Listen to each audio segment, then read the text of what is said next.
Maria Santos wiped the sweat from her forehead despite the freezing morning air. At 16, she had been working as a servant for the wealthy Harrison family for almost 3 years. The large ranch house sat on the edge of Apache territory in New Mexico, where winters could be brutal and unforgiving. "Maria, take these blankets to the storage cellar," Mrs. says. Harrison called from the kitchen, her voice sharp as always. "And make sure you organize everything properly this time." Maria nodded quietly and gathered the heavy woolen blankets in her arms. The storage cellar was her least favorite place on the entire property. It was a deep underground room carved into the hillside behind the main house, accessible only through a narrow wooden door that always seemed to stick. The cellar stayed cold year-round, making it perfect for storing food and supplies, but Maria always felt uneasy down there. The wind was picking up outside, and dark clouds gathered on the horizon. Maria had learned to read the signs of incoming storms during her time at the ranch. This looked like it would be a big one. She hurried across the yard, her breath forming small clouds in the frigid air. The cellar door groaned as she pulled it open. The wooden steps creaked under her feet as she descended into the darkness below. She felt around for the oil lamp that usually hung near the entrance and lit it with trembling fingers. The flickering light cast dancing shadows on the stone walls. Maria arranged the blankets on the wooden shelves, making sure each one was folded perfectly. Mrs. Harrison would check her work later, and any mistake would mean extra chores or missed meals. As she worked, she could hear the wind growing stronger outside, whistling through the cracks around the cellar door. Suddenly, a loud cracking sound echoed from above. Maria looked up at the ceiling nervously. The wooden beams that supported the cellar roof were old, and she had noticed some of them sagging recently. Another crack, louder this time, made her heart race. "I need to get out of here," she whispered to herself, grabbing the oil lamp and heading toward the stairs. But as she reached the first step, the entire world seemed to collapse around her. The ceiling gave way with a thunderous roar, and Maria found herself buried under a crushing weight of wooden beams, stones, and freezing earth. The oil lamp shattered, plunging everything into complete darkness. Pain shot through her left leg, and she could taste dirt in her mouth. She tried to scream, but the weight on her chest made it impossible to draw a full breath. Panic set in as she realized she was completely trapped underground. Above her, the blizzard that had been threatening all morning finally arrived with full force. Snow began falling heavily, covering any trace of the collapsed cellar. The wind howled across the ranch, drowning out any sounds that might have come from below ground. Mrs. Harrison, busy preparing for the storm inside the warm house, assumed Maria had finished her task and was working elsewhere. The ranch hands were securing animals and equipment, fighting against the increasingly violent weather. No one noticed that the storage cellar had completely caved in. Maria lay trapped in the suffocating darkness, her body pinned by heavy debris. Every small movement sent waves of agony through her injured leg. She could feel warm blood trickling down her forehead where a falling stone had struck her. The cold was already seeping through her thin dress, and she knew that exposure would kill her long before anyone might find her. She tried calling for help, but her voice was weak and muffled by the tons of earth and snow above her. The storm raged on, and she could hear the wind even through all the debris. Hours passed, though Maria had no way to know how many. The darkness was complete and disorienting. As the night deepened, Maria began to lose hope. Her body was growing numb from the cold, and breathing was becoming more difficult. She thought about her family back in Mexico, who had sent her north to work so she could send money home. She wondered if they would ever know what happened to her. The blizzard continued through the night and into the next day. Snow piled higher and higher over the collapsed cellar, making any rescue seem impossible. Maria drifted in and out of consciousness, her strength fading with each passing hour. Meanwhile, several miles away, an Apache warrior named Joseph Crow Feather was making his way back to his village after a hunting trip. The storm had forced him to take shelter in a cave for the night, but now he was eager to return home with the deer he had killed. Joseph was known among his people for his exceptional tracking skills and his ability to sense when something was wrong in the natural world. As he rode his horse across the snow-covered landscape, he noticed something unusual.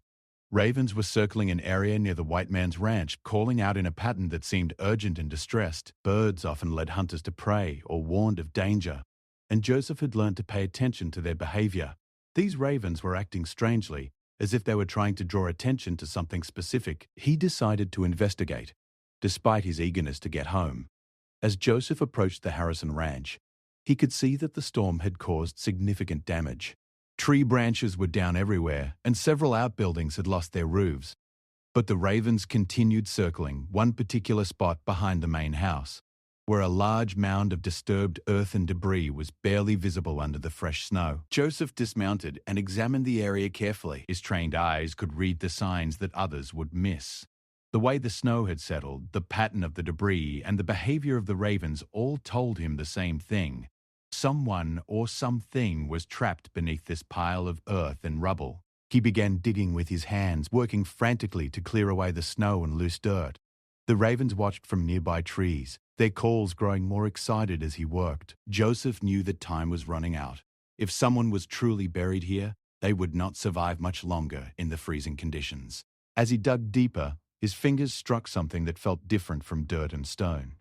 It was fabric, frozen stiff but unmistakably clothing. Joseph's heart raced as he realized he had found what he was looking for. Someone was indeed buried here, and he was their only hope for survival.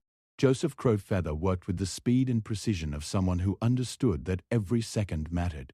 His powerful hands clawed through the frozen earth and debris, following the piece of fabric he had discovered. The ravens continued their urgent calls from the bare tree branches above, as if encouraging his efforts. When his fingers finally touched warm skin, Joseph felt a surge of both relief and alarm. The person was still alive, but barely.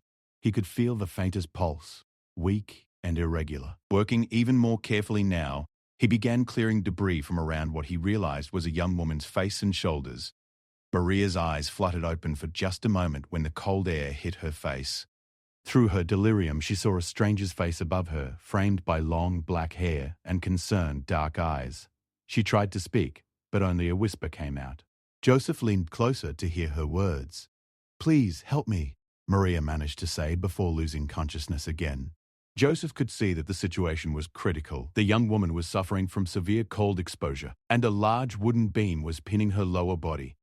He needed to work faster, but also more carefully to avoid causing further injury. Using his hunting knife, he began cutting away smaller pieces of wood and clearing stones from around her body. As he worked, Joseph noticed the girl's dark skin and features. She was clearly not from the Harrison family, probably a servant or worker. He had seen how the white ranchers treated their Mexican workers, often with little regard for their safety or well-being. The collapsed cellar showed signs of poor maintenance and neglect. The wind picked up again, threatening another wave of snow. Joseph knew he had to get the girl to safety soon, or they would both be in danger. He managed to clear enough debris to see that her left leg was badly injured, possibly broken, where the heavy beam had fallen across it. Taking a deep breath, Joseph positioned himself to lift the beam. It was heavier than he had expected, waterlogged and partially frozen to the ground. His muscles strained as he slowly raised one end, creating just enough space for Maria's leg to be freed. She cried out in pain, even in her unconscious state. Gently, Joseph lifted Maria from the collapsed cellar. She was frighteningly light, her body limp and cold as ice. He could see that hypothermia had already set in. Her lips were blue, and her breathing was shallow and irregular. Without immediate warmth and medical attention, she would not survive the hour.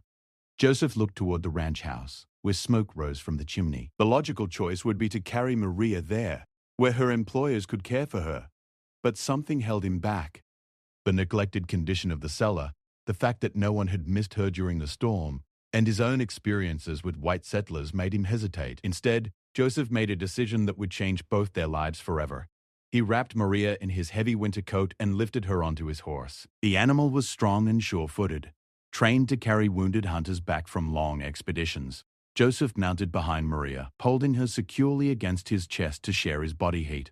The journey to Joseph's village would normally take 2 hours on horseback, but the snow and Maria's condition made speed essential. Joseph urged his horse forward, following trails that only he could see under the blanket of white.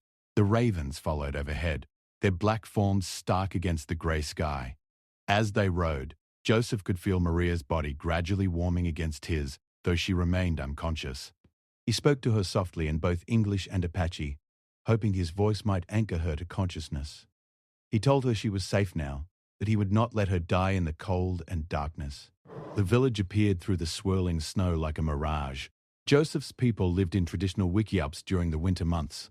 dome-shaped shelters that provided excellent protection against harsh weather. Smoke rose from several of the dwellings, promising warmth and safety.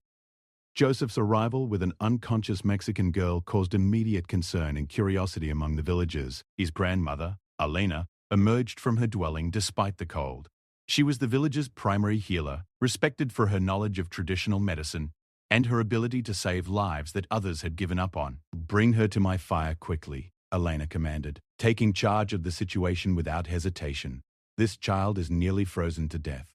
Inside Elena's warm wickiup, Joseph carefully laid Maria on a bed of soft furs and blankets near the central fire. Elena immediately began her examination, checking Maria's pulse, breathing, and the injury to her leg. Her weathered hands moved with the confidence of decades of healing experience. "She has been trapped for a long time," Elena observed, noting the signs of prolonged exposure and dehydration. "Her spirit has traveled far from her body. We must call it back." Elena began preparing traditional remedies. She brewed teas from dried herbs to combat the hypothermia and made poultices for Maria's injuries. Other village women arrived to help, bringing additional furs and heated stones to warm Maria's nearly frozen body. Joseph sat nearby, watching anxiously as the healers worked. He found himself strangely affected by this girl's plight. Perhaps it was because she reminded him of his younger sister, who had died of illness several winters ago. Or maybe it was simply his natural compassion for anyone who had suffered as she had. As the hours passed, Maria's color slowly improved. Her breathing became deeper and more regular, and her body temperature gradually returned to normal. But she remained unconscious, lost somewhere between life and death. Elena continued her treatments through the night, never leaving Maria's side.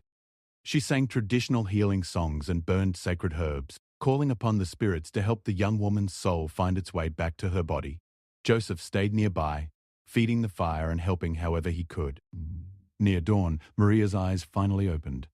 She looked around in confusion at the unfamiliar surroundings, the flickering firelight, and the concerned faces watching her. When her gaze met Joseph's, she remembered the moment of her rescue, though everything else seemed like a dream. "Where am I?"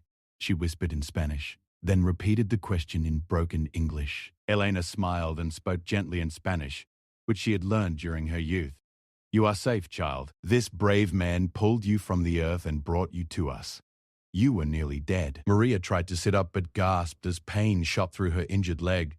Elena gently pushed her back down onto the furs. "Your leg is broken, but it will heal. You must rest now and let your body recover its strength." As Maria looked around the warm dwelling at the faces of the people who had saved her life, she felt overwhelming gratitude mixed with confusion.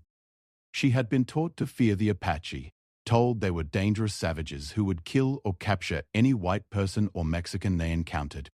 Yet these people had welcomed her, cared for her, and quite literally saved her life. Joseph noticed her bewilderment and spoke softly. "No one will hurt you here. When you are strong enough, we will help you decide what you want to do." For the first time since the cellar had collapsed around her, Maria felt truly safe. She closed her eyes and allowed herself to rest, surrounded by the warmth of the fire and the kindness of strangers who had become her unlikely saviors. 3 weeks had passed since Joseph Crowfeather pulled Maria from the collapsed cellar, and her recovery had been nothing short of remarkable. Under Elena's careful treatment and the village's communal care, Maria's broken leg was healing well, and her strength was returning daily. More importantly, her spirit was healing from years of harsh treatment and neglect. During her recovery, Maria had learned much about Apache culture and way of life. She discovered that everything she had been told about these people was wrong. They were not the savage warriors described in whispered stories, but a community bound by deep respect for family, nature, and each other. Children played and laughed around the village. Elders shared wisdom and stories, and everyone contributed to the common good. Joseph visited Maria every day, bringing her meals and teaching her simple Apache words. Their conversations began with basic communication about her health and needs, but gradually grew into longer discussions about their lives, dreams, and the complex world they both navigated between cultures. "In my language, your name would be Clearwater," Joseph told her one afternoon as she sat outside Elena's wickiup enjoying the weak winter sunshine, "because your spirit flows clean and strong, despite all the mud that has tried to cloud it." Maria smiled at this. For the first time in years, Someone spoke to her with genuine respect and affection. "What does your name mean?" she asked. "Crow feather represents the messenger between earth and sky," Joseph explained. "Crows are wise birds that see everything and warn of danger. They brought me to you." Meanwhile, at the Harrison Ranch, Maria's disappearance had initially gone unnoticed. Mrs. Harrison had assumed the girl was avoiding work because of the storm, and it was only when the weather cleared that anyone realized she was missing. The discovery of the collapsed cellar finally explained her absence, and everyone assumed she had been killed in the cave-in. "Poor little thing," Mrs. Harrison remarked to her husband over breakfast. "I suppose we'll need to find another servant girl. These Mexican workers are so unreliable, always running off or getting themselves into trouble." Mr. Harrison had organized a brief search of the debris, but the depth of the collapse and the subsequent snowfall made any rescue attempt seem hopeless. After 2 days, they gave up and began making arrangements to replace Maria. Neither of them showed any real grief over what they believed was her death. Back in the Apache village, Maria faced a difficult decision. Elena had declared her strong enough to leave if she chose, but where would she go? She could return to the Harrison Ranch and resume her life of servitude, but the thought filled her with dread. She could try to make her way back to Mexico, but she had no money, and winter travel would be dangerous for a woman alone. Joseph had been thinking about Maria's situation as well. Over the weeks of her recovery, his feelings for her had grown beyond simple compassion. He admired her strength, her gentleness with the village children, and her eager willingness to learn new ways of living. Most importantly, he could see that she was truly happy for the first time in years. One evening, as Maria sat by the fire mending a torn garment with Elena, Joseph approached with unusual nervousness. Elena noticed his demeanor and excused herself with a knowing smile, leaving the two young people alone. "Maria," Joseph began carefully, "I need to speak with you about something important." She looked up from her sewing, noting the serious expression on his face. "What is it? Is something wrong?" Joseph sat down beside her, choosing his words carefully. "Your leg is healed enough for travel now. Elena says you could leave whenever you wish, but we would like you to consider staying here permanently." Maria's heart began racing. She had grown to love this place and these people, but she had never dared hope they would want her to remain. "Stay? But I'm not Apache. I don't belong here." "Belonging isn't about blood," Joseph replied earnestly. "It's about choice and heart. You've already shown that you can adapt to our ways. The children love you. Elena treats you like a granddaughter. And he paused, struggling with the English words for feelings that seemed too large for any language. "I care for you deeply, Maria. More than I should, perhaps, considering how we met. But I believe the spirits brought us together for a reason." Maria felt tears welling up in her eyes, but they were tears of joy rather than sadness. For the first time in her life, someone was offering her a choice about her own future. Not just a choice between bad options, but a real opportunity for happiness and belonging. "What would it mean if I stayed?" she asked quietly. "It would mean becoming part of our community fully," Joseph explained. "Learning our language, our customs, our way of seeing the world. It would mean contributing your skills and accepting our protection. And if you wished it, eventually it could mean becoming my wife." The proposal hung in the air between them like morning mist. Maria had never imagined such a possibility for herself. In the Mexican and American worlds she had known, she was just a servant, expected to work until she was too old or sick to continue. Here she was being offered partnership, respect, and love. "I would need time to think," Maria said finally. "This is a big decision." Joseph nodded understandingly. "Take all the time you need. We're not going anywhere, and neither should you until you're certain of your choice." Over the next few days, Maria carefully considered her options. She spent time with different families in the village, observing how they lived and worked together. She practiced more Apache words with the children, who delighted in teaching her their language. She helped Elena prepare medicines and learned about the healing properties of various plants. Most importantly, she tried to imagine her future in each possible path. Returning to servitude felt like choosing to die slowly. Going back to Mexico meant facing poverty and limited opportunities for a woman alone. But staying here meant embracing a completely new identity and way of life. The decision came to her one morning as she watched the sunrise paint the mountains in shades of gold and pink. She realized she had never seen beauty like this during her years of servitude, when she had been too exhausted and worried to notice the world around her. Here, She had learned to see wonder in everyday moments. That evening, Maria found Joseph tending his horses and approached him with a calm confidence he hadn't seen before. "I've made my decision," she announced. Joseph turned to face her, his expression carefully neutral despite the anxiety he felt. "What have you decided?"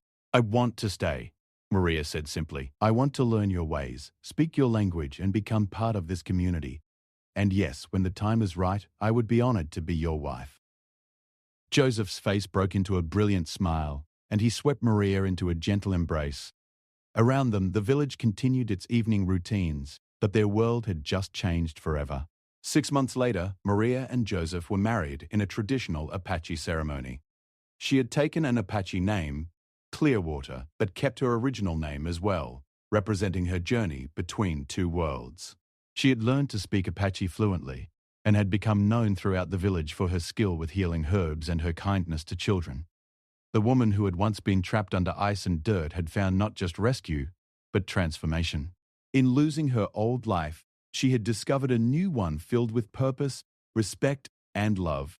The ravens that had led Joseph to her that snowy day still visited the village, and Maria always greeted them as the messengers who had changed her destiny forever.